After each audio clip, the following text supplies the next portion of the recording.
Assalamualaikum warahmatullahi wabarakatuh. Bismillahirrahmanirrahim. Alhamdulillahilladzi khalaqal mauta wal hayata liyabluwakum ayyukum ahsanu amala. Asyhadu an la ilaha illallah wa asyhadu anna Muhammadar Rasulullah. Allahumma sholli ala sayyidina Muhammadin wa ala alihi wa sahbihi ajmain wa man tabi'ahum bi ihsanin ila yaumiddin wa alaina bi rahmatika ya arhamar rahimin. Amma ba'du. Masyarul muslimin rahimakumullah, para taretan sadaya seimulyagi Allah subhanahu wa ta'ala. Ada sebuah hadis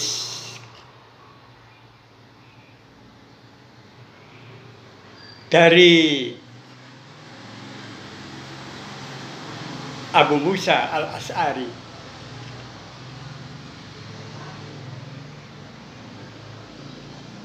radhiyallahu anhu. Beliau berkata bahwa Rasulullah Shallallahu Alaihi Wasallam bersabda,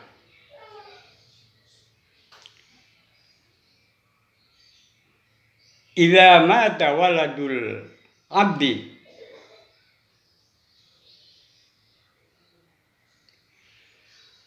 faqala Allahu li malaikatihi."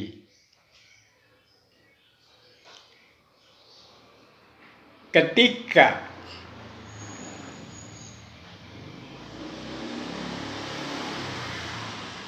anak dari hambaku meninggal dunia,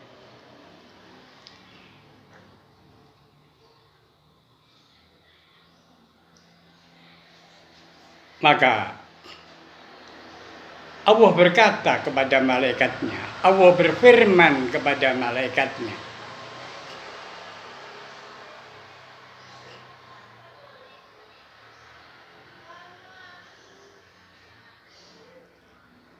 "Wahai malaikat, apakah kalian telah mencabut nyawa anak hambaku?" Malaikat menjawab, "Benar." Allah berfirman lagi, "Wahai malaikat, apakah kalian telah mencabut nyawa buah hati hambaku?"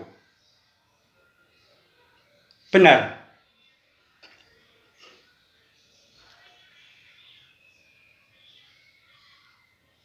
Apa yang diucapkan hambaku ketika kalian mencabut nyawa buah hati mereka?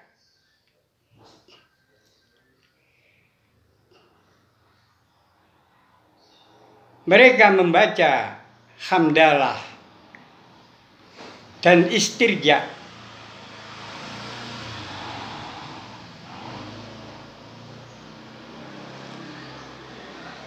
Maka kemudian Allah berfirman kepada malaikat, "Wahai malaikat, bangunkan, buatkan untuk hambaku. Bangunkan untuk hambaku itu sebuah rumah di surga dan beri nama Baitul Hamdi." Hadis ini diriwayatkan oleh Imam Tirmidzi dan Imam Ahmad. Masyarul muslimin rahimakumullah, dari hadis tersebut ada beberapa penjelasan. Yang pertama adalah bahwa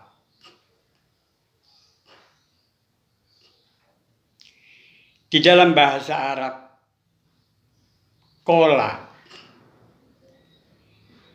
fi'il maka fa'ilnya, apakah fa'ilnya Allah atau malaikat atau rasul atau yang lain, maka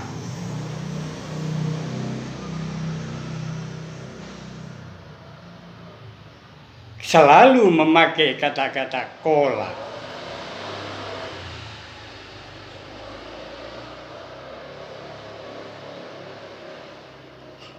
Tetapi kemudian ketika diterjemahkan ke dalam bahasa Indonesia, maka ketika fa'ilnya atau pelakunya adalah Allah, maka kata-kata qala diterjemahkan berfirman.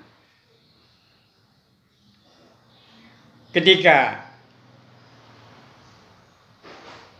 pelakunya atau fa'ilnya adalah Rasulullah, maka kata qala diterjemahkan menjadi bersabda.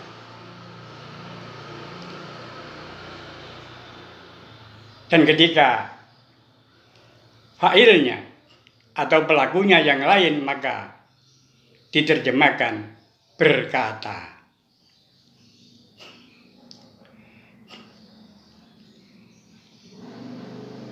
Kemudian penjelasan yang kedua adalah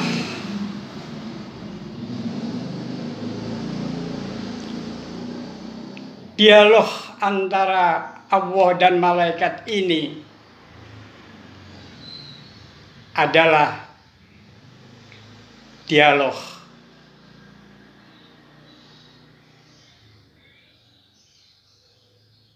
yang bersifat pedagogik, bersifat mendidik. Karena sesungguhnya Allah Subhanahu wa ta'ala Maha mengetahui.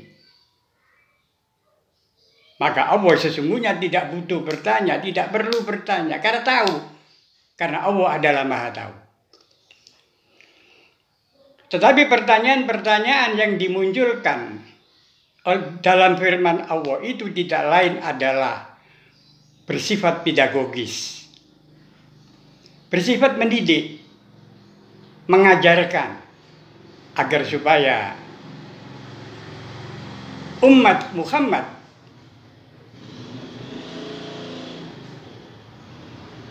memahami apa yang ada di balik dialog atau percakapan itu. Jadi bersifat meta bahasa.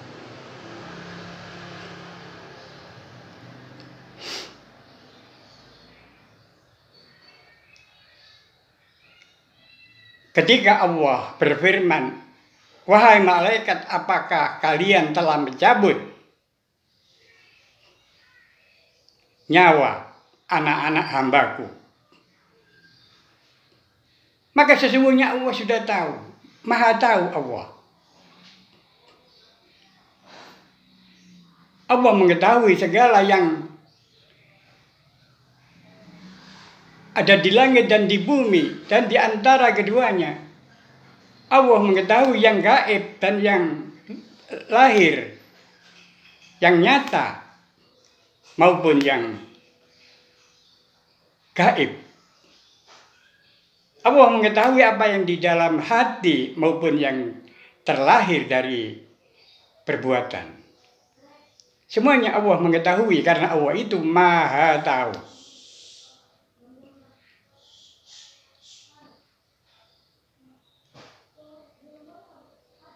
Inna Allaha alimul ghaibi wassahadah.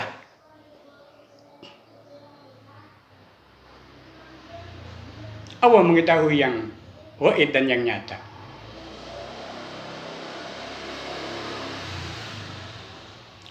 Kemudian penjelasan yang ketiga adalah bahwa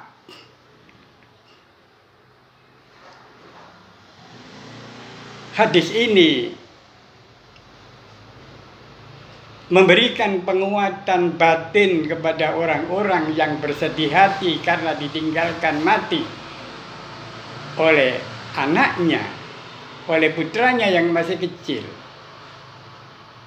tentu mereka kecewa, tentu mereka bersedih, bahkan tentu mereka menangis. Tetapi Allah menghibur mereka dengan janji akan membangunkan rumah yang diberi nama Baitul Hamdi, rumah pujian, Baitul Hamdi di surga. Sehingga mereka yang mendapatkan musibah semacam itu, musibah ditinggalkan mati oleh anaknya atau anak kecilnya, atau anaknya yang masih kecil, mereka bisa terkurangi atau terkendali kesedihannya karena adanya janji Allah akan membuatkan rumah di surga yang bernama Baitul Hamdi. Masyarul muslimin rahimakumullah.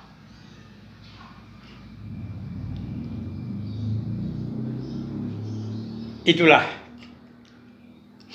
beberapa keterangan, beberapa penjelasan tambahan agar kita secara sederhana dapat memahami betapa ajaran Islam itu adalah ajaran yang menyeluruh dan menjadikan kita hidup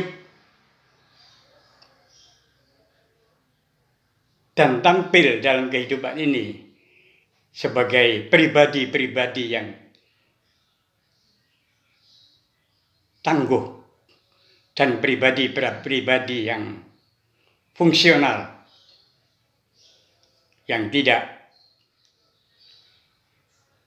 tergerus oleh satu musibah, apapun musibah itu. Karena sekali lagi di balik musibah itu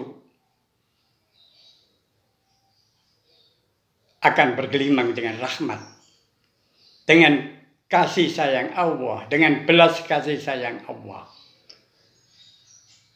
Sehingga sesuatu yang tampak lahirnya musibah, maka apabila kita sabar menerima musibah tersebut dan kita yakin bahwa musibah itu adalah sebuah ujian dari Allah Subhanahu wa Ta'ala, maka kita akan menjadi pribadi yang lulus ujian, artinya pribadi yang tangguh, yang lebih baik ketika belum diuji, dan tidak sampai runtuh karena ujian itu. Masyarul muslimin rahimakumullah. Dan inti dari hadis ini sekali lagi adalah bahwa seseorang yang kematian, putranya yang masih kecil, tidaklah harus larut di dalam kesedihan dan larut di dalam kedukaan. Tetapi terimalah itu dengan penuh kesabaran, seraya kita sadar bahwa Allah Subhanahu wa Ta'ala akan membangunkan kita sebuah rumah yang bernama Baitul Hamdi. Dan ketika kita punya rumah di surga, maka ibarat orang yang pulang, maka pulang itu akan datang ke rumahnya. Artinya orang yang pulang itu orang yang datang atau kembali ke rumahnya. Dan mudah-mudahan kita ketika kita meninggal, maka kita sesungguhnya adalah pulang, karena kita akan kembali ke rumah kita yang berada di surga. Terima kasih atas perhatiannya. Mohon maaf manakala di dalamnya terdapat kekurangan dan kejanggalan. Saya akhiri, ihdinas siratal mustaqim. Wallahul muwaffiq ila aqwamit thoriq. Wassalamualaikum warahmatullahi wabarakatuh.